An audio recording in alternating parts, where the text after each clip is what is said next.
Thank you for being here. Can you hear? Everyone here? We've got this newfangled technology, so if I blow up, you'll know why, all right? So don't blame me if you can't hear. All right, money, cash, gold, or Bitcoin. Blame Gloria for this. She writes me an email, innocent but terrible, and says, do you know anybody who can give a talk on Bitcoin? And I was a complete fool, and I said, no, but maybe I will. And that was when Bitcoin was doing this, right?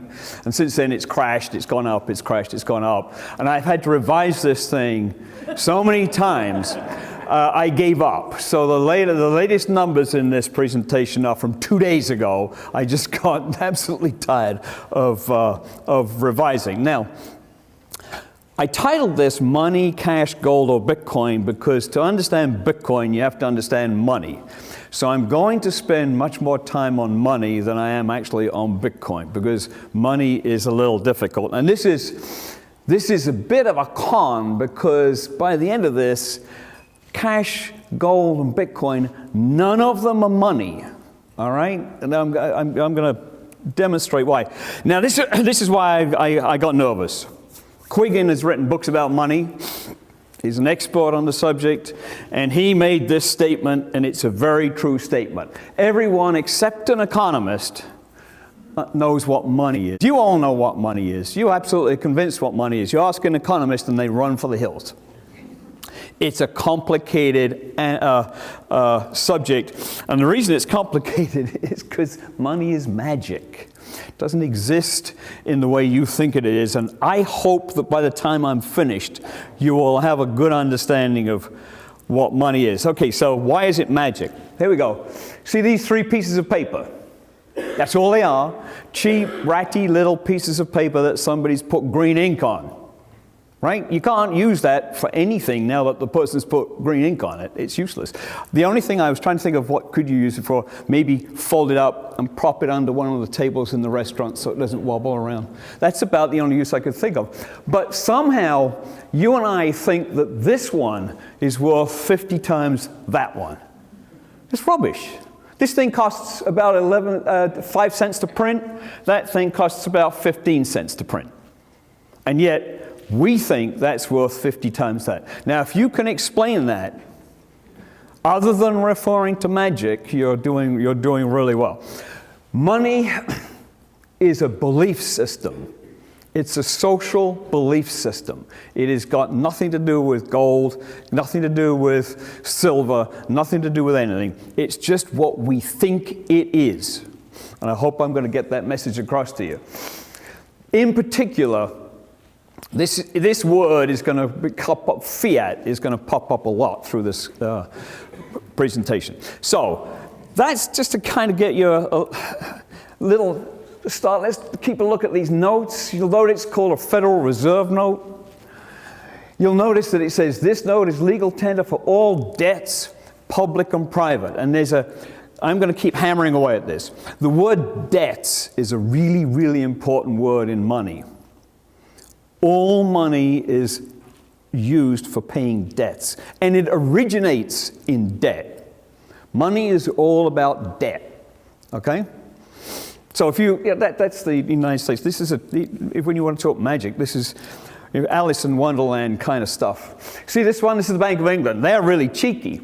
I promise to pay, the Bank of England speaking here, I promise to pay the bearer upon demand the sum of, this one is £10, right? And it's signed by the chief cashier. It's an august person. Now, think about this. You walk into the Bank of England with this thing, say, hey, I want my £10.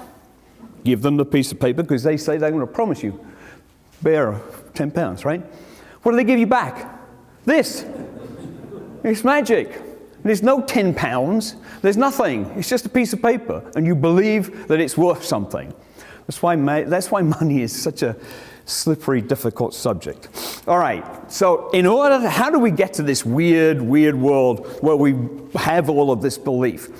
So I'm going to give you a little, and I'm sorry, we have to do this. It's going to take a while. We're going to have to get used to the history.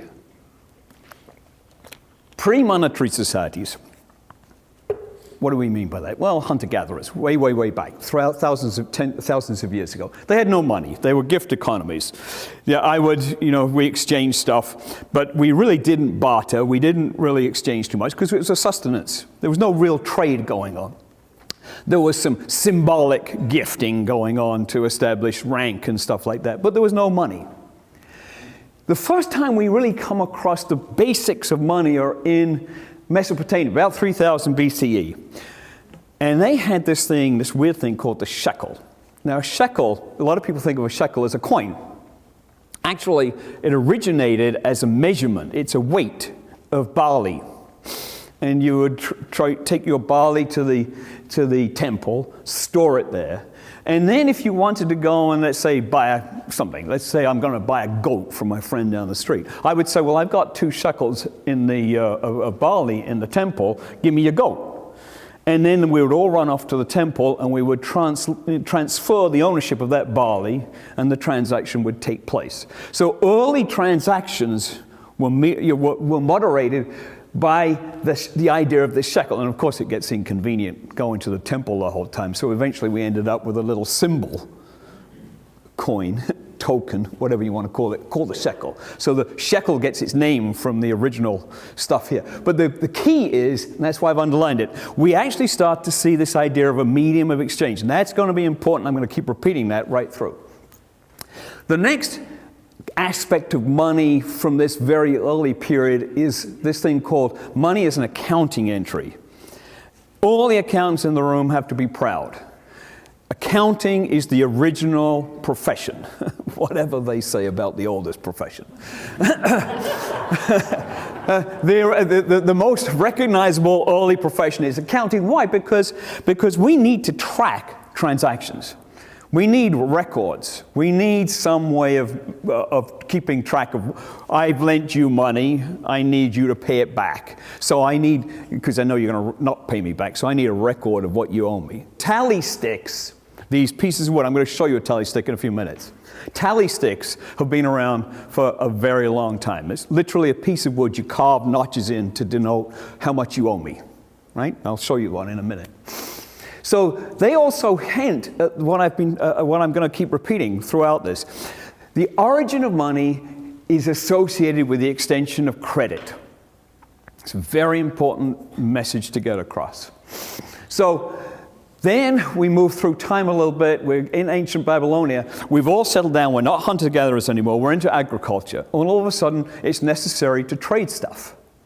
I need to get my goat, you need to get my barley, and so forth, because we're specializing in what we're doing. So trade necessitated all of this stuff like contracts, a concept of private property, and the language to denote how to transfer debt.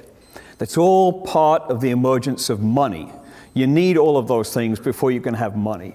So this period of history, we're talking 3,000, 4,000 BCE through till about 1,000 BCE. There's no real money as we would know it, but there is a lot of exchange going on, and a lot of the groundwork for money is being laid. Contracts are being defined, laws are being defined, property is being defined, and so forth. Then we get, this is a quote from Aristotle just to ram home the idea that trade and money are intimately associated. When inhabitants of one country became more dependent on those of another, they imported what they need, exported. Money necessarily came into use. It's another thing I'm trying to get across throughout this. Money, trade, economic activity are inextricably linked. You can't have economic activity the way we know it without money. You can't have, and money is the actual grist that allows that activity to take place. Step forward. Now we're into 500 BCE. The Athenians come up with it. They're amazing folks for a whole bunch of reasons. They have this coin. It's the first really well-known metal coin. It's called an owl. Why? Because on one side there's an image of the goddess Athena, on the other is the image of an owl. They were prodigious producers of this thing. 120 million is the estimate. I mean, really prodigious producers. It was silver. It's called a tetradrachma, 4 drachma. It's about 17.5 ounces of silver.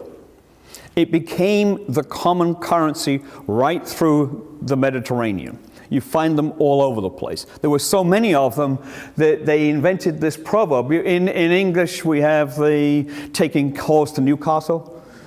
They have taking owls to Athens. These things were so common, you would never take a bunch of owls to Athens, apparently.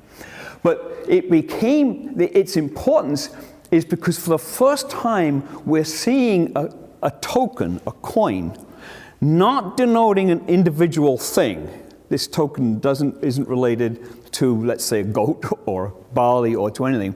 It's not denoted to anything. It's simply purchasing power. You can use it for anything. I can now go buy anything. That's a huge step forward in the development of money, because we've decoupled ourselves from a token meaning a specific thing to a token just meaning purchasing power. I can buy anything. I'm not just buying a specific thing with this. That's a really radical step towards modern money. So the way I want you to think of it, money is to purchasing power what inches are to length. It's a measurement of purchasing power. It's nothing else. It's not gold, it's not silver, it's nothing. It's just a measurement. It's like ounces are to weight. Money, $1 is to purchasing power what an inch is to length. Something like that. There's a lot there. But that's kind of the history as it starts to develop. Now I'm going to segue a little bit, just because I'm annoyed with economists. When I started doing all this, you go and look at the economics books, and they butcher money. It's so terrible. This is from Paul Samuelson's economics book, the 1948 edition. And this was the most popular economics book, most important economics book. Many of you, if you studied economics, you would have read, you would have been taught out of Samuelson, I'm sure. Right? It was a standard book for 50-odd years. It only really was superseded in the late, 1990s. He makes this statement: if we reconstruct history along hypothetical lines, we would naturally have the age of barter. I'm swapping my goats for your milk, one-on-one. Followed by the age of commodity money. When we talk about commodity money, we mean a piece of money that is made of a commodity, gold, silver. Could be anything, but usually gold or silver. That's a commodity, that's not money. Gold is not money. It never was, never will be. It's a commodity. This is from my shelf. Yes, I'm proud to own this book by Patinkin, Money, Interest, and Prices. It was one of the standard texts on money. Printed in 1965, page 3. We're going to talk about money, interest, and prices. The whole thing's like this. Page 3, a theory of barter. Economists like to think in terms of barter. The only problem is, this is an anthropologist, there's never been an economy built on barter. Ever. Anywhere. They can't find them. That's why we love anthropologists. They actually go and look for reality. Economists live in their own little dream world. Economists strip away money when they're looking at doing their modeling. It may surprise you to know that most of the models on which the Federal Reserve Board, a central bank, predicts the economy has no money in it. They get rid of money in order to look at the underlying transactions, which they think is a reflection of reality. It isn't. That's I'm just going to end my rant about economists there, sorry. Let's look at ledgers. This is a ledger. It's from the Middle East. Writing was invented for business. So were numbers, numeracy. We owe them to the fact that we needed to trade. So the origins of money and the origins of writing are one and the same thing. They both come from the same place. There's a lot of these tablets laying around. This is all tracking a transaction. The reason I'm mentioning it is because when you start talking about Bitcoin, you start talking about something called a distributed ledger and the blockchain. I'm going to try to describe that to you simply in a few minutes. But the idea of a ledger is not a new idea. It's ancient. You can think of, I used to be in the banking industry, think of a bank as a giant ledger. That's all a bank is. It's an accounting shop They're moving money around. They're keeping track of it. That's all this is, and that's all that this is doing. Here's another one. This is an interesting one because for the first time we start getting an idea. Instead of marking on your clay tablet 10 cows, you have 1 cow and 10. We had to invent numbers because it gets a little ham-fisted replicating the symbol for cows or replicating the symbol for whatever it is you're storing or trading.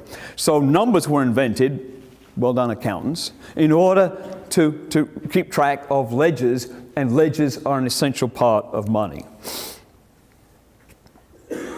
I'm being annoying by saying tokens are not money. There's a lot of what looks like money on here, but it's not money. Coins and other tokens have been in use for a lot. See that little photograph at the top, all these different shapes? When archaeologists were digging around in Mesopotamia, they came across tons of these things, and they thought they must be from some board game, some game like chess or so on that we had forgotten about, that nobody knew about. They're not. They're an early form of money. Each shape denotes a different kind of activity or product. The problem with this is if you've got 100 cows, you have to have 100 of these things. So you can get destroyed. That's why there were so many when they started digging around in all the temples. It's like there's piles of these things. Nobody understood what they were till somebody figured out they were actually a form of money. I could take this triangular one. Everyone would know that meant a cow. So I gave it to you. I'm actually transferring a cow. So it's a form of early money. We then end up, as you can see, money, that was made out of clay. Metal started taking over because it's a lot more practical, it doesn't wear, it's more durable, and it has a lot of symbolic. People love touching that gold. Gold really took off, was used heavily in Lydia by about 700 BC. King, what's his name, Croesus, richest Croesus, he's renowned for having great pilots of this stuff. The problem with metal as a money, or as a metal as a token, is that it can be debased. If I'm the king and I need to raise a little extra money, what do? I bring all the coins back in, melt them all down, add a little tin, send them all back out, and I call it the same as it was when I started. Let's say we'll use modern terms, a dollar coin. Right? I bring it back, it's got $1 worth of silver in it. I bring it back, I melt it down. Now it's only got 90 cents worth of silver in because I added some tin. But I'm telling you it's $1. Right? And now I've got a lot more coins. All of a sudden I've increased my money supply. I've debased the currency. All right? Everybody did that. Throughout history, there are major points in period where king was a little upset. He's fighting a war, he needs to raise some money, he's out of cash. Best way of raising cash, debase the currency. You still have to use it. The sneaky people using this stuff, though, realized that. So then they started, well, there's not any good examples here, but they used to start snipping the edges off, right? And they would get all those clippings, melt them down, and make their own coins. So the problem with metal as a currency is that it can be clipped and debased. It was Sir Isaac Newton in England, it wasn't until the 1600s that he invented that when you look at the side of a coin, it's got that rough edge, milling around the edge. He invented that to stop people clipping coins. Now, the idea is if that milling is gone, I know that coin's been clipped and it's not a valid coin anymore. So the problem with metal as coinage is that it's subject to here's what I mean about these clay tokens. Look at them all. Somebody went to great lengths to try to figure all this out. I'm not going to dwell on it too much. But the point is, when you have a specific token, meaning a specific thing, it's very awkward. That's why that Athenian invention of the general coin meaning everything, and just talking about purchasing power, was such an inspirational step forward. Tally sticks, I told you I'd get to them. These things, these are all English ones from a store in London. They were in use in England from about 1100 through 1827. Very specifically, they were banned in 1827. What you do is you get this piece of wood and you cut notches in it, and the shape and number of notches denote a certain amount of money. I'm lending you this certain amount of money. We record it in this stick. Willow was used because it's a nice, easy one to split down the center. We split it. You're the borrower. You take that bit. I'm the lender. I take this bit. Whenever we need to authenticate the transaction, we just put them together, and we know that you owe me that amount of money. I can prove it, right? Now, this long piece, which the creditor keeps, is called the stock. That's where we get the word stock when we talk about stocks and bonds. That's where that comes from. That's where the word originates, from this wooden piece. This smaller piece, you, the debtor, keep, and that's where we get the phrase, the short end of the stick. Because the debtor has the short end of the stick. All right? So that's where that phrase comes. Tally sticks. Nobody's ever heard of tally sticks, but they're an early form of accounting. For that, all right? So these things, like this is even more absurd. The island of Yap. This is the money of the island of Yap. Great big pieces of stone. The hole in the middle is so they can stick through it and carry it. Some of these are so big it takes about 20 people to move them. Nobody uses what we would think of as money. When I buy something from you, we all, because it's a small place, we all know each other, I simply say, well, now you own 10% of that one. This one, the third one along. Not that one, that one. And the entire community says, yeah, okay, we acknowledge you own a bit of that one. But you don't actually get a bit of that one. It never moves. You just have this recording, this mental map that somehow you're associated with that, which you can then go and spend.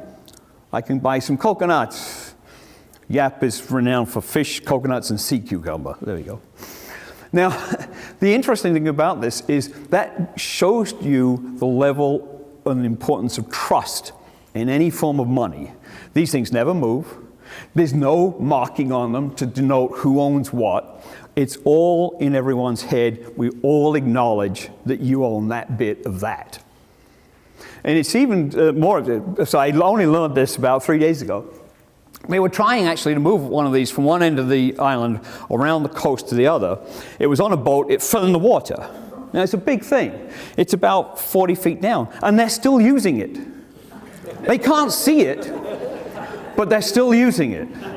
It goes to show you how important trust is in money. It's a very important component of money. All right, enough of that. Back to history. Now we're moving into modern times. We've done the deep history with the Sumerians. We've done the history with the Athenians and their step forward. Now we're in the Middle Ages, and the problem there was you've got individual kingdoms, each with their own gold, silver currency. You've also got this really, coming back, problem of trust. I'm in Antwerp, and I want to sell some wool down into Florence. That's a big transaction. Somehow I've got to get money. I've got to get credit. I've got to be paid for this transaction, but I know no one in Florence. No one in Florence knows anybody in Antwerp, Barcelona, London, any of these major trading centers. So, hey presto, was born the modern bank. Because what these guys did was they said, I've got an agent in Antwerp. And what he'll do is he'll check the credit of so-and-so. And if he says it's okay, I'll write a piece of paper called a bill of exchange. And that's good. That money's good. But the interesting thing about this, so I could send now on trust, on faith, I could send my goods off to Antwerp, from Antwerp to Florence, knowing that somebody down there was vouching for the transaction. I would then get paid by the agent in Antwerp, not by the guys in Florence. There would be a great big IOU floating through the world called a bill of exchange. The interesting thing about this is that the guys in these banks created their own currency to do this, a Q du mark. It's not a sovereign currency at all. There was no state or government or king or queen in Europe issuing those things. In fact, there was never a single coin in that currency. It was all on a ledger. It never existed as an artifact. They had this unit of account. They had an accounting method. They all used the same accounting, established the rules, and they had a method of clearing these accounts. These are the three major features of money: a unit, an accounting method, and a clearinghouse. What they would do is they'd go to the Grand Fair in Lyon every 3 months. They'd all gather there, august-looking people. But instead of the fair in Lyon started off as a typical fair. We would bring your stuff to market, sell it, and go home. These guys never turned up. They just turned up with a ledger. And they said, hey, I'm from Antwerp, you're from Florence, you owe me that. And you would clear out, cross the books, yes, that 100 florins, yes, that 100 florins. No money would change hands. We would just do the debits and credits until they were all cleared. It's a clearing system. It's what we would recognize in the banking industry today as a modern clearing system. But the fact is, it was beyond government control. Because if you wanted to change your écu de marque bill of exchange into florins in Antwerp, you had to have an exchange rate. Simple. So what they did every 3 months in Lyon was to set the exchange rate. Naturally, the kings and queens of Europe got a little annoyed at this because the banks were all of a sudden taking over the monetary system. The private bankers were running the money system, which is another feature that we're going to get to in a few minutes. So wars broke out. Kings would have bankers arrested. There was one instance of a poor guy getting hung because he didn't clear his accounts quite the way that the king wanted. This tension between government and the banking system begins right here. Carries through to the modern era. Then finally, fast forward, we get to the grand moment, 1694, and the foundation of the Bank of England. King of England fighting a war with the French. They're always fighting wars with the French. This one was William of Orange, had a long beef with them. Couldn't raise the money to do this. Needed to borrow the money. No, his credit was awful. He's running a great big deficit. Nobody wants to lend him money. So some enterprising folks in London got together. We'll lend you the money. We'll improve your credit. But the quid pro quo is we can issue paper currency. So for the first time, we start seeing paper currency issued that had no backing in gold, no backing in silver. All of a sudden, we have paper currency being issued. It's a kind of a breathtaking moment. Take a deep breath and think about that for a minute, because that's when our modern money starts to emerge.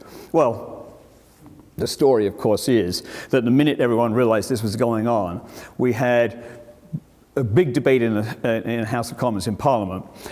Should we be doing this? It sounds terrible. Money from nowhere. Where's that coming from? John Locke, God bless him, Bitcoin bless him, said that it's unnatural. We have to tether it to gold. And that's why for several centuries after that moment, paper money was always backed by some form of bullion. But it's only because John Locke decided he didn't like paper money. Mention this, there's nothing modest about Benjamin Franklin, but I mention this because the early colonies in the United States were a great example of the scarcity of money and how that restricted trade. As they tried to grow, there wasn't enough money coming in from London to support the trade that they could do, so they started using anybody's money. Massachusetts was very fond of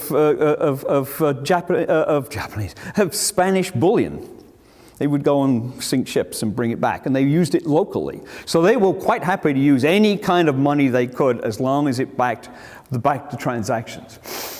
And Franklin was one of the first people to advocate using paper money, simply because it's so darn easy to print and use. All right, enough. Now we've got a quiz. I've told you enough of the history. Where does money come from? Who makes money? And I've given you a choice. I've tried to have a local rooting interest. I've tried to get you consumers involved. Federal Reserve Board, United States Treasury, the Bank of Bennington, or consumers. The Bank of Bennington is where money comes from. Well, banks, I should say, not just the Bank of Bennington.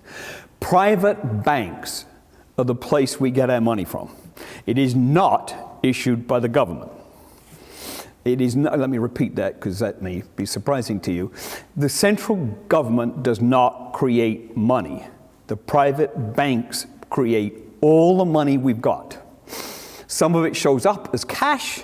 Yes, The government prints that cash, but the original money that cash represents, remember, I'm trying to get you to understand that a cash is just a representation of money underneath it. I give you half a point for consumers, if you'd said that. I'll explain that in a minute. Now we've got really to try to tie the history together and move into the modern time. Money is an accounting system. Coins, banknotes, and other things are simply tokens. Money is the purchasing power conferred by credit. Okay? Money exists only as a ledger entry. The token is simply a representation of it, so you can move it around. But the real money sits where somebody's recording it. And money nowadays is mostly digital. Pretty trivial. I mean, all of you have got bank accounts. Most of you got bank accounts. Most of you don't ever see the money. It's invisible. It just sits in the silicon somewhere. And you think of it as money. It's, get away from the idea that cash is money, gold is money. It's not. It's simply an accounting entry. That's all money is, which makes it infuriating to talk about. You need, for this modern money to exist, you need a denomination, as is the United States dollar. You need someone to determine that. You could have called it anything. If we're in Japan, it's the yen. Somebody has to say, we're going to call our money that. We use the dollar. You need a system of account, a bank, or someone who's going to keep track of it all for us. And you need, crucially, the ability to negotiate this. Because if all money is created the way I'm going to describe it to you, I've created a debt. I need to be able to use that debt in payment of another debt. So all the money is, it's debt chasing debt, all through the economy. This is why the reason I'm hammering this home is because when you get to Bitcoin, it's radically different. That's why Bitcoin's not money. It's just an asset. Okay, fiat money, ours, based on trust.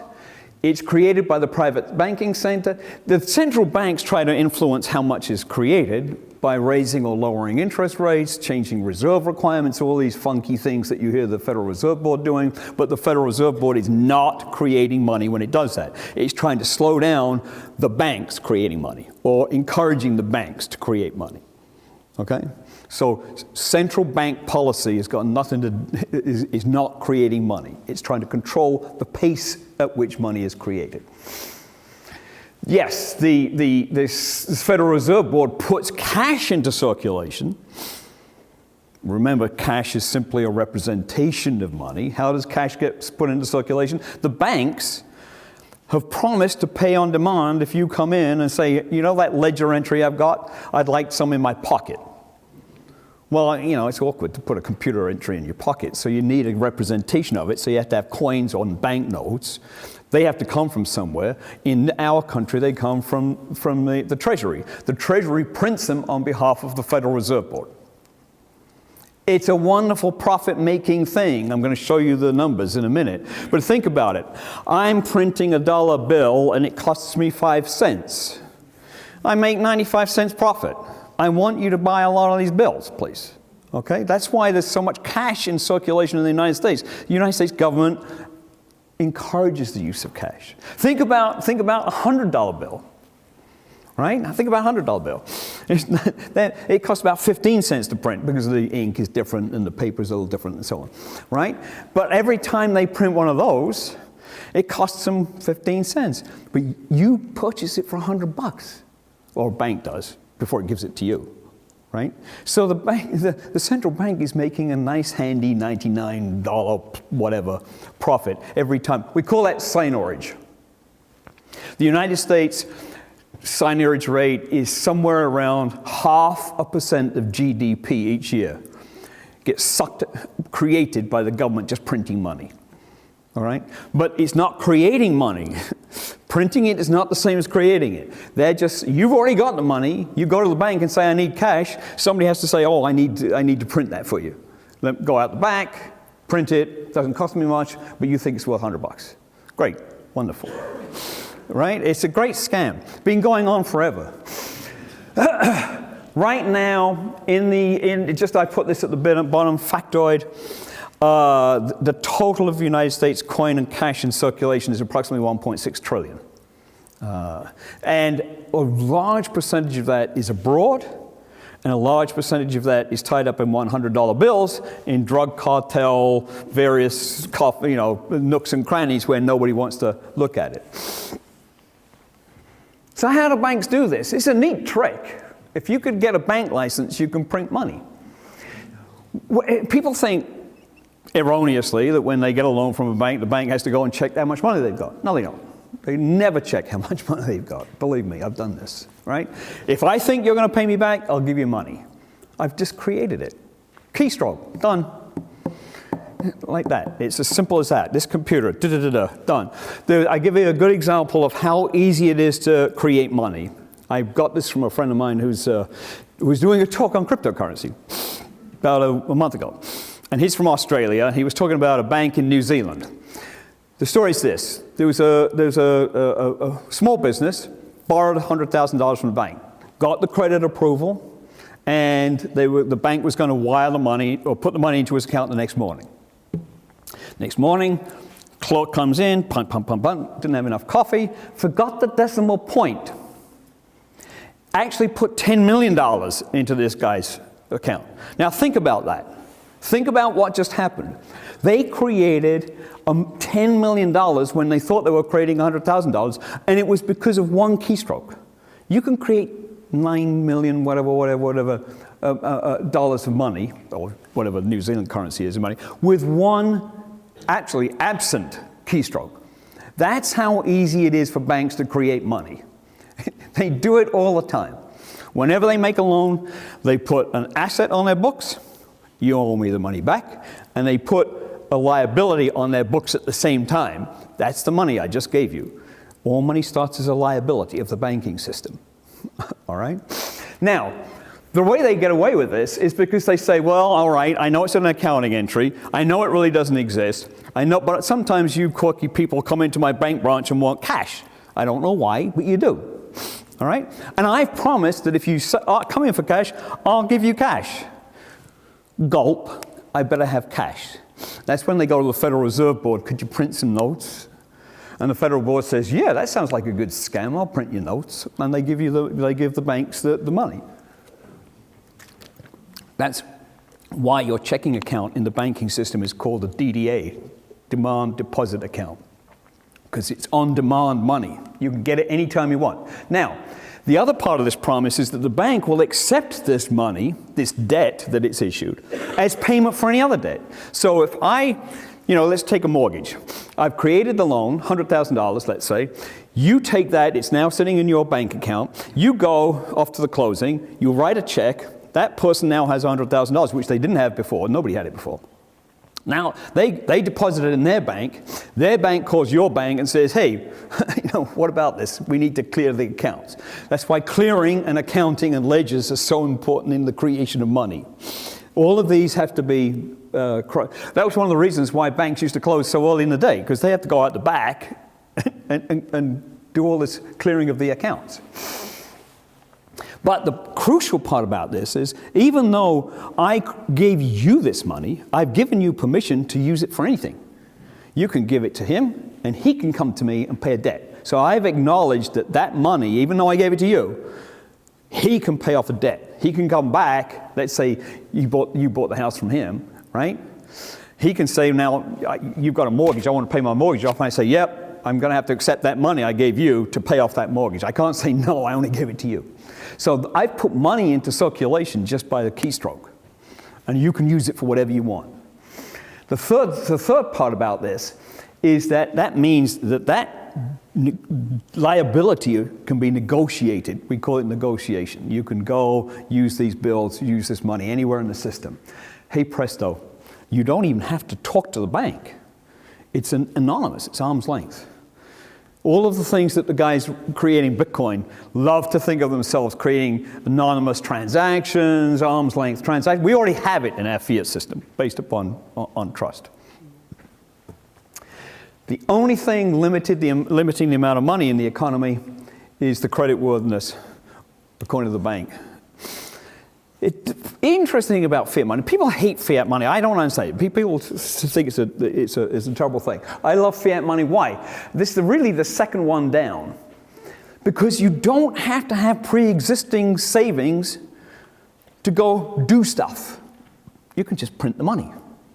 You don't need savings. If the bank thinks you're going to pay it back, I can give you money, you can go do stuff. I don't need to have pools of wealth sitting around. The reason that's important is because prior to fiat money, we had landowners, we had kings and queens, people sitting on piles of gold, controlling what went on, controlling trade. If they didn't have enough money, there was no trade. But the minute you have a private banking sector able to print money, create money, you can create economic activity without reference to central government, without reference to the king, without reference to the queen. That's why modern money is such a magical novelty and so important in the creation of the modern economy. The problem is it limits the role of capital, i.e. pre-existing wealth, but it really moves the financial system up front and center. Banks suddenly become the most important part of the economy.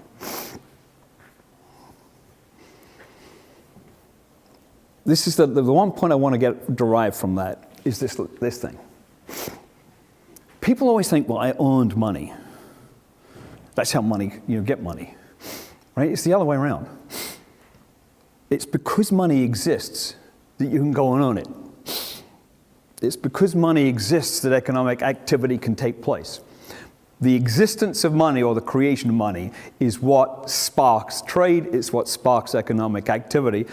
If you want to create an economic activity, create money. So, it's a public good. It's important to have a central authority. It's digital, and trust is essential.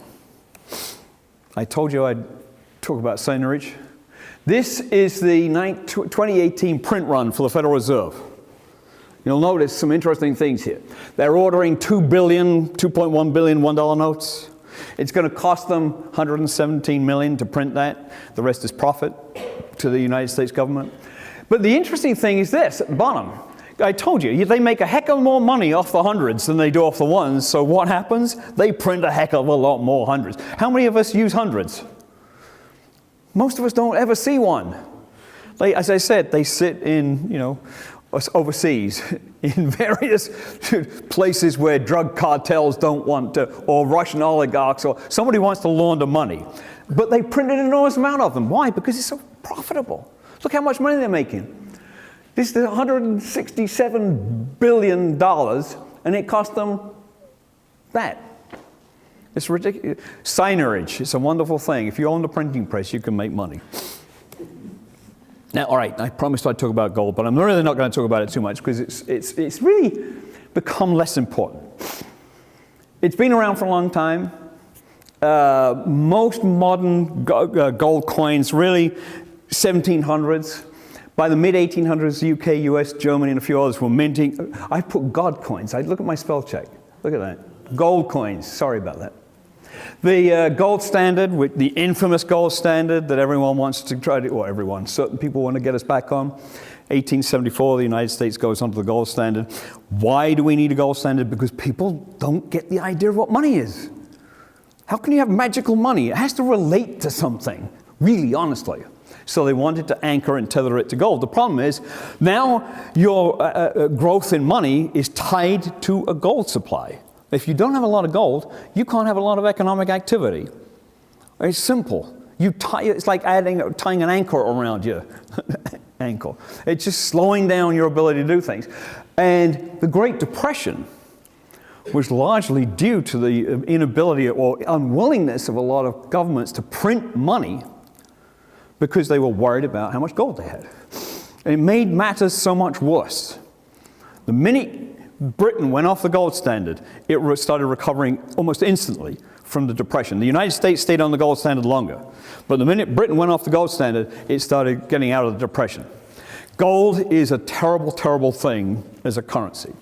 Not for all sorts of reasons, like the clipping. You can see a little bit of clipping being going on the top. However, you still find people talking about this, and the reason that is, on the political right in particular, because they want real money.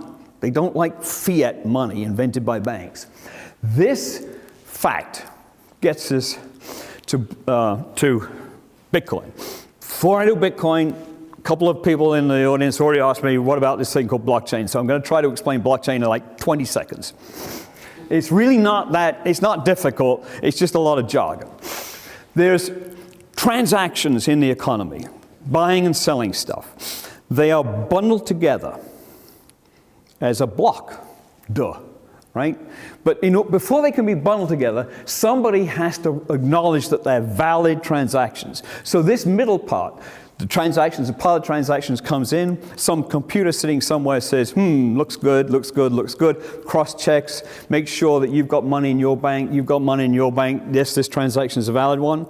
It signs off on the fact that it's a valid one. Don't worry about the mathematics going on, the algorithms and so forth in the background. That's just cryptographic whatever, right? When someone says that that pile of transactions is a valid pile of transactions, they magically call it a block, they give it a unique number, and they append it to the pre-existing chain of blocks. So now we started over there, we've added all these transactions through time. Simple. It's really, really simple technology. It's a ledger. It's a very simple way of accumulating transactions. A lot of arithmetic and computing power involved, which I'll describe in a minute. But the key thing is that it's distributed. It's not central. A bank is a central ledger. Citibank is a ledger. It just sits there doing accounting all day long. That's what Citibank does, right? But it's one, theoretically, a centralized ledger. Chase does not have a copy of what Citi is doing. I guess everybody here says, well, naturally, they're not, they're in competition. But the point of a blockchain is everybody has a copy of everything that's going on. Why is that important? Because if you hack into this computer here, the other computers have a record of the unhacked version, and you can go and say, that's been hacked. Because we all know the answer is this, and that's saying the answer is the other. So the virtue of blockchain technology in this distributed ledger sense is that it's hard to hack, very hard to get around. That's why its advocates are so keen on it. And that's why a lot of private banks and so on nowadays are experimenting with it, because it is easy. That's really all you need to worry about. Blockchain technology is this validation process of transactions. They're bundled together, shoved on the end of a block, and that is then distributed. Everybody's got a copy of the same thing. Everybody knows what everybody's doing. There's no hiding here. All right? Bitcoin. Ta-da. It is not that. I don't know why they keep showing us pictures of it. Really, it never exists. It's just a ledger entry on a computer in this distributed ledger known as a blockchain. Bitcoin was the first major use of blockchain technology. All right. It came about because a bunch of people were upset with the financial crisis and the fact that central governments seem to have screwed up finance, even though they misunderstand what money is, quite clearly, because central banks got nothing to do with creating it. They blame government for all this mess. They blame government for bailing out the banks. They blame. So they said, okay, we'll create our own distributed ledger-based, hack-proof, tamper-proof, government-proof currency. And we're calling it Bitcoin, and we're going to do it on this blockchain. The problem is they limited it to 21 million coins. Now that was kind of cool, because at that time they thought it was going to be enough coins, we would still be minting coins out to 2140, year 2140. We're already up to about 17 million. And so at the current rate of minting, we're going to run out of Bitcoin in about 3 years.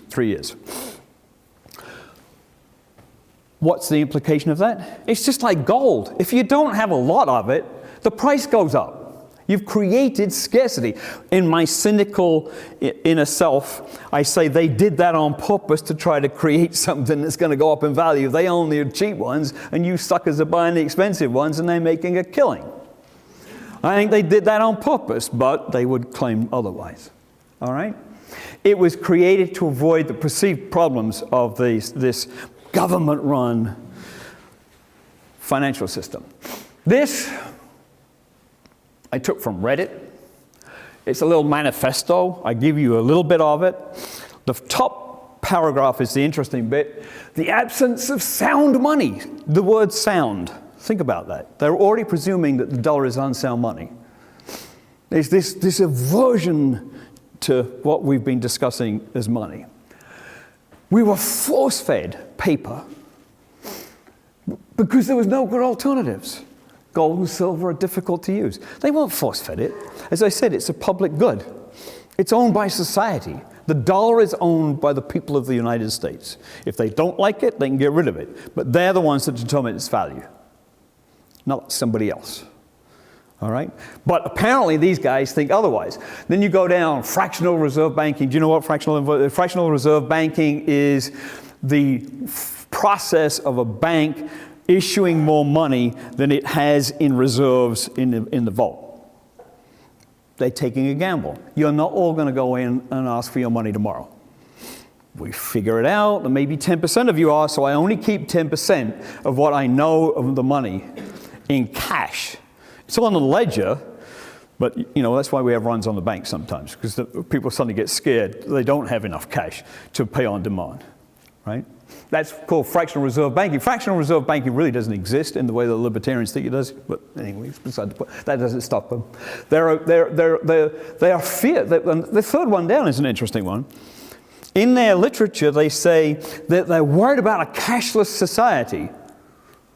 We're all interested in getting to a cashless society. If we could get to a cashless society, we wouldn't have drug lords using $100 bills sitting somewhere, because those bills wouldn't exist.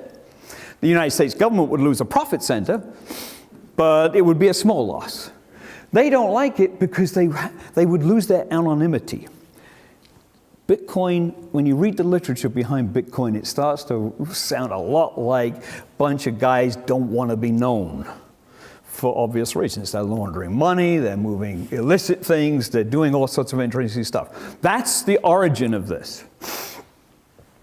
They were worried about the opposition to runaway money creation. They were worried about the public bailout banks. And then they made this logical leap. Therefore, we need to use blockchain technology to create our own money where it's publicly known, where there's no cheating because everybody's got a copy of everything, right? We've tied everyone's hands. There's no government trying to manipulate it. There's no private banks trying to manipulate it. It's all out there. They've created this kind of odd, monstrous thing. And in essence, it became a gold substitute. How is it created? Well, I've described the blockchain technology to you. Let's skip down to the fourth point down. The people who are actually accumulating the transactions, they use this word miners, which is an odd thing since you're sitting at a computer, but there we are. It's an analogy. They liken themselves to the gold miners. The transactions are flowing through the system. There's about 200,000 computers networked in the Bitcoin blockchain network. Every single one of those computers gets a copy of all the transactions being proposed. They all have the opportunity to create blocks. They all have the opportunity to verify those blocks and append those blocks to the pre-existing blockchain. What they've done is they have to do this cryptographic verification, but this is the interesting bit. There's a second step they have to go through. I've now got a block of valid transactions. I've approved these transactions. But for me to be the one to append it to the blockchain, I now have to go through what they call a proof of work. I've got to show everybody else in the network that I was the one that did this. They have to guess a number between 0 and whatever. That's hard to do, especially if you're racing against everybody else trying to do it, because they've all solved the block. They've all got blocks they want to append. And the reason that they are all in a hurry to do it is because the first one to guess the number gets to attach it to the blockchain, and you get a reward of Bitcoin. That's how Bitcoin's created. You're encouraging people to validate transactions and append them to the blockchain. That's how new Bitcoin are created, is a reward for doing this work. The problem is, as you can imagine, that sets off an arms race. Right? Originally, it was a bunch of guys in basements with computers doing this, but all of a sudden, this is serious business. I can make a lot of money if I can be the first person to validate that block and append it to the blockchain. It set off this arms race. They started scouring the earth for faster and faster computers. Anybody in the world who was in serious gaming on their computer suddenly started noticing that the stores have no graphics cards left. These guys are buying them all because graphics cards have the right algorithm processing power to guess the number so I can be the first to append it to the blockchain. The other part of this is that it's enormously energy consuming. Blockchain, that Bitcoin is an environmental disaster because it's consuming energy. The reason is everyone's creating bigger and bigger and bigger computers to be the first person to guess. It's a fascinating thing. Now, and miners have also, contrary to their original spirit, they're sitting there now saying, hey, if you want your transaction to get to the head of the queue, you've got to pay me a fee. So it's ironic that the whole Bitcoin process started off with such public-minded libertarian spirit and is now entirely a private enterprise raising money for people. I'm profiting from the fact you want your technology, your transaction. Now, even with the recent drop in price, it costs us the whole system about $2.4 billion to create, and that's mainly energy use, to create Bitcoin. And right now, they're creating Bitcoin that are valued around 6.4. So it's an enormously profitable business to create Bitcoin. I put this on, I'm going to show you this again later on. The problem with it as a form of money is it's incredibly slow. They can do 3 transactions a second. PayPal system does 193, and the Visa can do 1,667. Bitcoin is just not a feasible currency. Can you imagine going in, swipe my card, it's Bitcoin. All right, we have to sit here for a few minutes while that goes through. I'm waiting for some guy in Lithuania to do the block, okay? Could you go have a cup of coffee while that's going on, right? It's just not practical as a form of money yet. Now, you could speed that up, but imagine the power usage. Here we go. This is some interesting stuff.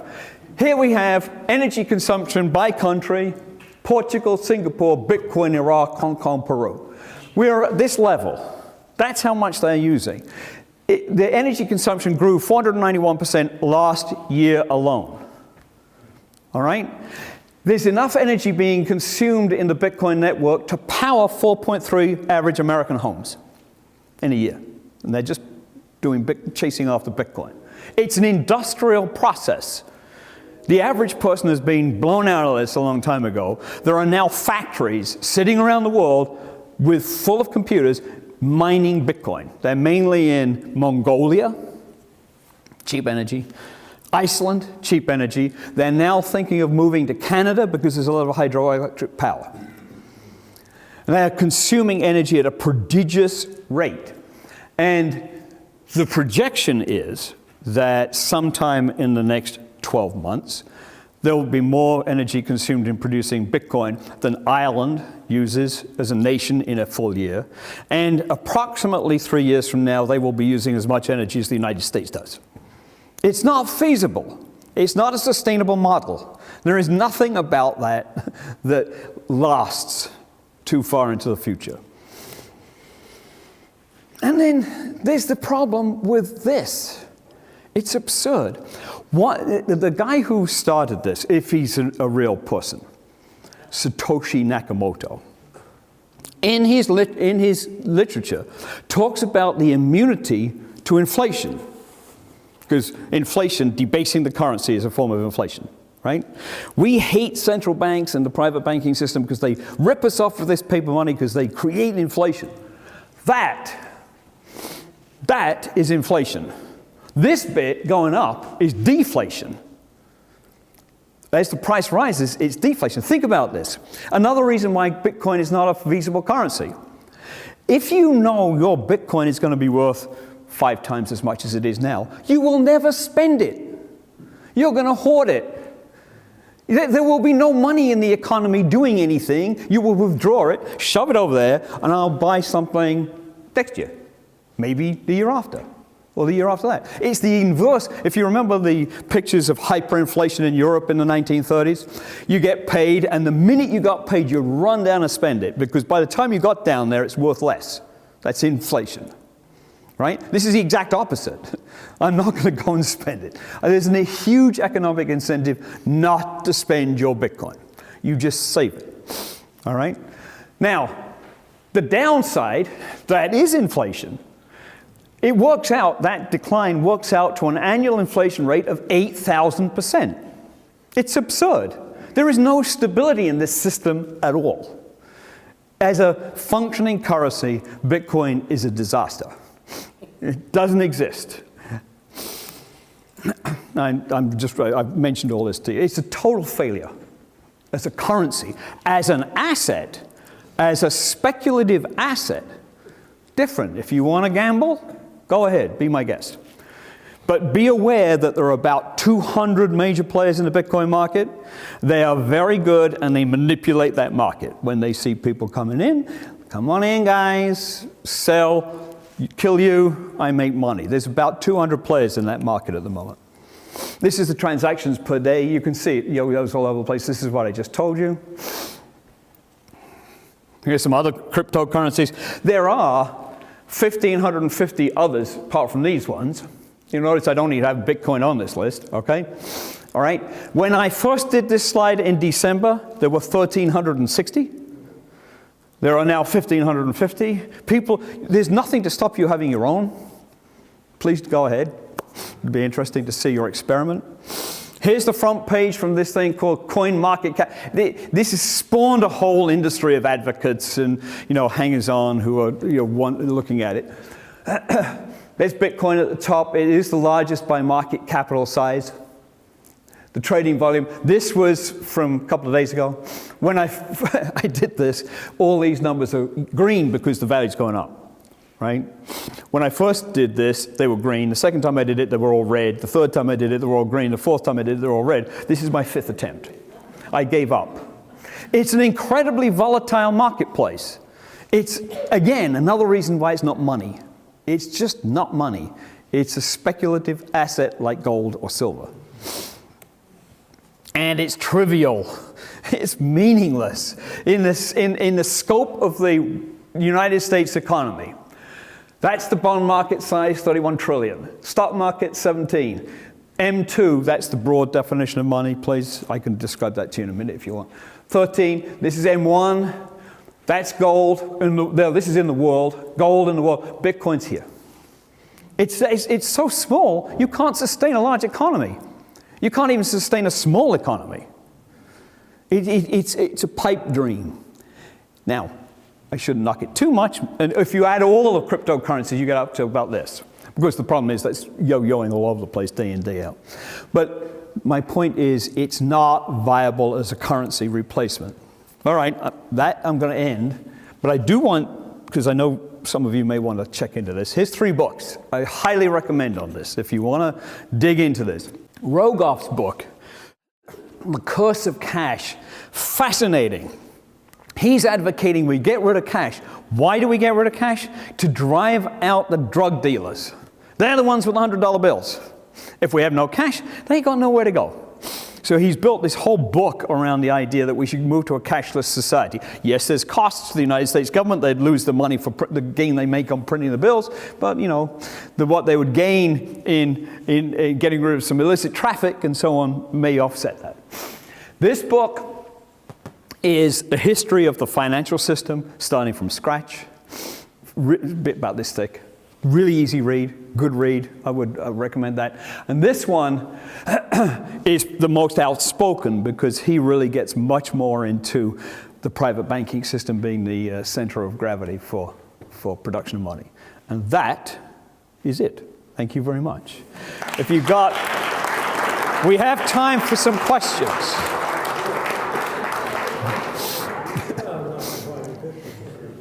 Can Bitcoin be debased? Can a Bitcoin debate? No, it's hard to, no. A Bitcoin can't be debased, but it can be stolen. One of the things I didn't mention is part of the problem with the Bitcoin system is you have, because it's public and because it's distributed and because there's no government involved, if you lose your money, you lose your money. There's no FDIC insurance. It's the flip side. You've tried to get rid of government so much, but you can't debase it. Not in the sense that we talked about debasing in this. But the issue is, let me correct myself, go back to that chart. That spike is certainly messing around with its value. The total number of coins to be distributed is 21 million? That's it. There's a lifetime, permanent, forever cap on 21 million. Well, why could that number be increased? Try getting the Bitcoin community to agree on anything. It's a bunch of recalcitrant guys in basements writing rules for themselves. They've had a hard enough time with that. They've had hard enough time agreeing on changes to the technology to speed the process up. And what's happened as a consequence of that, you may read about this in the press, Bitcoin is forked, what they call forked. Now there are 2 blockchains. So there's a fork. All the pre-existing ones are here. You're adding more in this fork, you're adding more in this fork. So if you go back to my list of Bitcoin, you would see something called Litecoin. That's a fork. There's Bitcoin 2, there's Bitcoin. It's a recalcitrant, difficult community to control. In fact, the whole purpose is you can't control it. It's a public forum. And as you probably are aware, trying to get a public forum to agree on something where there's a lot of money at stake is pretty difficult. And as a result, the writing the rules and so on is very difficult. Yeah? Peter, thank you. Fascinating. If somebody wants to speculate in this, roll the dice. I've got some friends that they think they're making tons of money. I think they're fully, what? But what are they doing? How can someone get in this game? There are exchanges. You can go and trade Bitcoin on exchanges. There are several exchanges. You can go, and the problem about this is that the banks and the various central governments are now getting a little picky. Because as Bitcoin prices started to rise, everyone started a real bubble developing. And you had all the signs of a classic bubble. People taking out mortgages on their home to put into Bitcoin to speculate. And that was going on until the public authorities realized it. And they said, yeah, this is ridiculous because we're going to have backwash into our own economic system because all of these people are going to go belly up or there's going to be potential losses. So if you want to speculate in any of these, there are trading places here. There you go. CoinMarketCap.com. You can go and track all of these things. This is a 24/7, it's like a ticker. You can see the trading prices moving. You can go and buy Bitcoin. But you put up cash. Yeah. You write a check. Yeah. The irony of this is you have to use dollars or yen or something to get Bitcoin. I mean, it's like you're using money to get this other thing. It's like buying gold. It's like buying silver. That's the West way of thinking of Bitcoin. It's a speculative commodity, like gold. If someone put a gun to your head and said, Peter, you're a smart guy, how can you make money at this? Stay away. But buy government bonds. Probably not the answer they want to hear, but that's it. Megan? Yeah. And then you guys. I'm just curious, how and why is the guessing the number important? I mean, why? Because they created like a little game. You validated the transactions, but everybody's validated the transactions. Now what we need to do is to create a system where we can add that block to the blockchain. And we don't want everybody adding it to the blockchain because the whole point of this is to mint Bitcoin. So we need to create a contest, guessing a number, right, was the way they came up with the contest. As a result, for guessing the right number, they call it proof of work, you get Bitcoin. Right now, you're getting about 12 Bitcoin per block. All right? So that's the reason that exists. And that's what set off this huge energy consumption race and so forth. And that's something they agreed on? Yeah, it's all part of the, it's all, don't forget, this is all on computers. There's no conversations taking place. It's computers talking to each other. Yeah, you can run it in your basement and you would never know. You would never get Bitcoin either because these guys are doing it on such a prodigious pace. They're adding a block every 2 or 3, every few minutes. So there's 12 Bitcoin being created that way. But that's why they did that, proof of work. John. I think you said in one of the earlier slides that there was $6 billion odd revenue in Bitcoin. Oh yeah, if you take the volume that they're producing this on a 12, like last month, but annualize it, it would be about $6.4 billion worth. But of course, with the yo-yo in the market, that changes a lot. My point was to show you that of mentioning it was the energy consumption is about 2.5 billion. Roughly.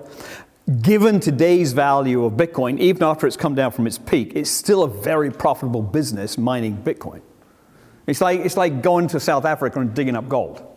If you've got the right machinery and the capital to do it, you can create a lot of money for yourself. Well, when Bob buys a Bitcoin, who gets the money? Who does he write the check to? There's going to be an exchange registered on the blockchain. Somebody else in that blockchain is going to sell Bitcoin. That's simple. It's trading. It's a market, like any other market. But it's all done in the blockchain. So your purchase of Bitcoin is actually part of one of those transactions that has to get validated, for which somebody would get Bitcoin as a reward for transferring your Bitcoin. It's a wonderful game. It's wonderful. So does the check go to one of the miners, or? No, it goes to someone who owns Bitcoin now. The Winklevoss twins. Some Ukrainian whatever, right? There's, as I said, it's a highly concentrated market. There's about 200 big players. Peter, you convinced me weeks ago that Bitcoin is a huge fraud and something to stay away from. So I want to stay away from it and go back to a little bit earlier part of your talk, which is about fiat currency and the way in which money gets created by banks, not by the government. This was a great revelation to me. And what I'm wondering about is the relationship between banks creating money simply by creating credit and bubbles. Economic bubbles. Yeah. I mean, what stops banks from overextending? There's a number of legislative. First of all, you can regulate the banking industry, which I would hopefully you all understand that the banking industry, because it is so freaking important in creating money, needs to be heavily regulated. Because otherwise, they can run away with the store, which is what happened in the financial crisis. They ran away with the store. And that's why Bitcoin was created, because people objected to the private banks running away with the store. In theory, what stops them would be creditworthiness of their customer base, right? If they can't find people worth borrowing money to, who think they're going to repay, they won't create money. One way that you can change creditworthiness as a central bank is raising interest rates, right? If I push interest rates up, I have just made a whole bunch of borrowers less creditworthy because at those high interest rates, they may not be able to pay that loan back. So that's the lever that the central government pulls and pushes to try to alter creditworthiness that then feeds back into the banking system. All right. Then there's another thing called reserve requirements, where the central bank says you're going to have to keep X amount of your reserves, cash vault cash. Which, by the way, vault cash doesn't show up in the money supply numbers. It's because it's considered as sitting in the bank, and it's not part of the money supply circulating. Right? So if I'm running the bank, I remember doing this, you would have to be really conscious of the ratio between your liabilities and and how much cash you've got sitting in the bank. I mean, banking is a fascinating thing I could go on for hours about. I remember doing a cash count. One of, those armored trucks? They collect the cash. But they collect it from all the banks, and they just shove it in a big building. And you as the bank, say, well, you've got 15 million of my, quarters. So how do I count it? I go in the room, and there's a big pile of quarters. Nobody ever counts it. Nobody, because it's a pretty daunting job counting $10 million worth of quarters. So it's just, okay, that looks about right. But the point is, Bank B goes in the next day and says, oh, that's my pile of quarters over there. And nobody knows if it's your quarters or not. Money is a very slippery and elastic thing, but you need to keep cash. And the government can tell you what those reserve requirements are. That's also a mitigating factor.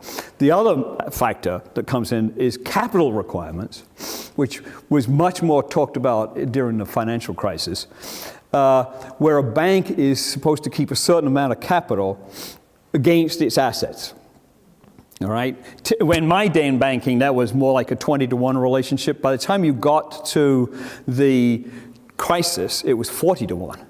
You've doubled your risk. That means if some of those assets aren't worth what you thought they are and you need to write it off in your balance sheet, you're wiping your capital out and you're insolvent.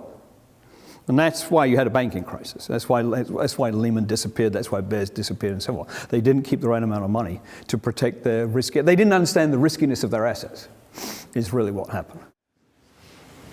Well, discipline. Peter, Anthony McLaurin, is the block have to be a certain size, or can it be any size? It can be any size. It can be any size. It can be 100 million or... Well, transactions. You're measuring the numbers of transactions. Yes, it can be any size. It can be theoretically, yeah. But it runs. Don't forget, it stops being made larger once you've run out of Bitcoin at 21 million. Okay. Because there's no incentive to create another one. Every now and then I would get in a taxi and the driver would say to me, I'm keeping all my cash in my mattress. Mm-hmm. I think you built a marvelous case for... Cash in mattresses. Well, the only problem about that, of course, is that everyone who keeps cash under mattresses is slowing the economy down because you've withdrawn money from the economy. Savings are a bad thing in that sense, right? Because you've withdrawn cash. And if it's not circulating, it's not helping economic activity. Now, also remember that cash is represented somewhere else as a ledger entry. So the cash exists, but it's not circulating. That's why this is a weird subject. If you put money if you put money under a mattress, the best way to think of it is you're slowing the economy down. You're doing us all a disfavor. When you're starting to talk about Bitcoin, you said they started it. Were they American? No, this is the whole point. Nobody knows who it is. No one knows? Nobody knows who it is. It's this person, Satoshi Nakamoto.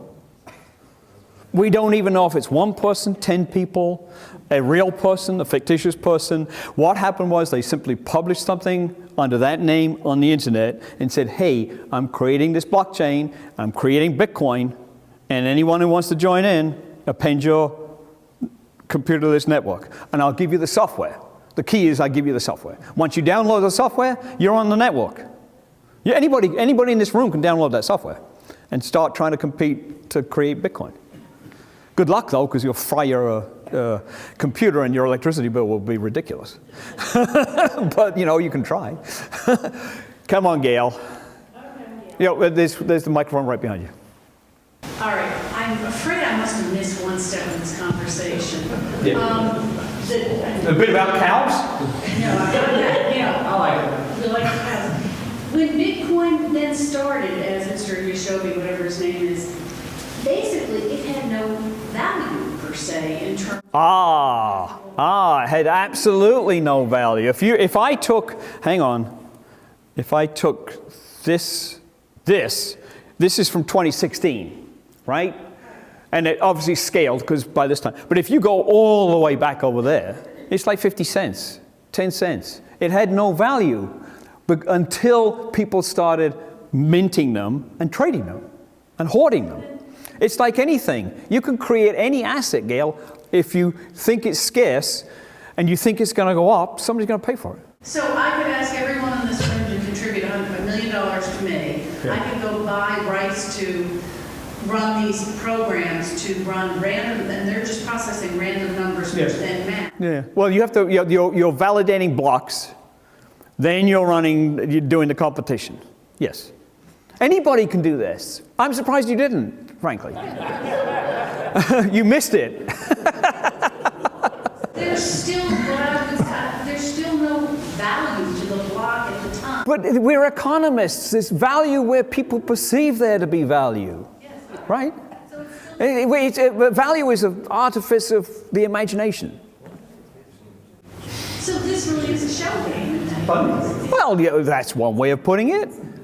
But, but other people would see it as an alternative currency to the oppressive government who's, ripping us off with paper money. I mean, it depends on your perspective. It depends a lot on your ideological perspective, to be honest. Anybody else? First of all, thank you for coming tonight. I'm a little bit surprised as an economist. The one thing I feel like is missing from what you're saying is the reason why these cryptocurrencies are coming, and they're coming fast, is demand. Oh, sure. But I mean, that's one of the more important. Well, all right. Not discussing. No, all right. So I think there's a tremendous demand. I mean, it's like there was a tremendous demand for tulips too at one point. And that you can create these things. I think people are still learning. I think the blockchain technology itself is interesting. People are exploring that. I think there's some residual value in that. And right now, there's a tremendous amount of energy behind creating cryptocurrencies, all of which have the same issues. There's one I may give a pass to, that would be Ether, which seems to be a little, I think one of the interesting stats that you showed was that a small amount of relative worth of all the cryptocurrencies added together. Yeah, 400 billion roughly. But then, that's probably comparable to the others. Right, it's almost negligible. What I find interesting is it actually becomes, a competing currency or value of money. It can become a competing asset. I can see it competing with gold. I can see this bar growing. So I guess I would just say that it has a long way to go if it winds up being a viable asset, if that's what you want. Right. I mean, it is a viable asset already. It's already shown the qualities of being a viable. It's an incredibly volatile asset. Well, because it's in its infancy. Well, no. It's not necessarily because it's in its infancy. I think it's showing all the qualities of a volatile asset, and I think it will continue to have that. Because if you think in terms of what happens to Bitcoin if the price settles down, there's no incentive to mine it. There's no real incentive to hold it. It's only because it's going up and down that people are willing to trade it. Because then you can arbitrage. You can get into the trading side of it. Well, if it's in its infancy, the demand has yet to really take hold. Because I would assume that no one here in this room owns Bitcoin. Yeah. So, I mean, I don't know if you know that. I mean, I don't know that. But Well, hands up. Right, no. The answer to your question. I'd say in its infancy, it has yet to really take a hold. You're making the kind of argument, yes, I can't refute that. I can't argue with it. All right? But don't forget, there's only going to be 21 million of these things. So 100 years from now, 200 years ago, by definition, the price is going to have to creep up, because otherwise you're implying an enormous disconnect from the real economy. You can't use it in the real economy unless its price moves around. It's not. It just sits in a vault somewhere. But it's always divisible. I mean. Well, sure. Yeah. Well, they have started dividing it. And that would be the use of it. I mean, you would. Theoretically, if they can process more than 3 transactions a second, but it's not. Again, let me repeat: it's not backed by the United States government. If you lose your money, you lose your money. So you've got to somehow to fix that. You would have to somehow back it. So, and to encourage more demand, if you had a huge demand for it, everybody in this room says, "Oh my God, I've got to have Bitcoin because it's the best way of paying for that." Then yeah. I guess I'd say the irony is that I think that's the reason why there's such a demand for it, is because it's not backed up by a central government. But that's also its death. Well, I don't know if it's death. No, it is. Look what happened to the guys in Korea and Japan. They lost a boatload of money. Thank you. But you're right in theory about demand, if it takes off, but you've got to postulate why that demand would exist. That's the question. We're done. 7 o'clock exactly. Thank you very much. Thank you.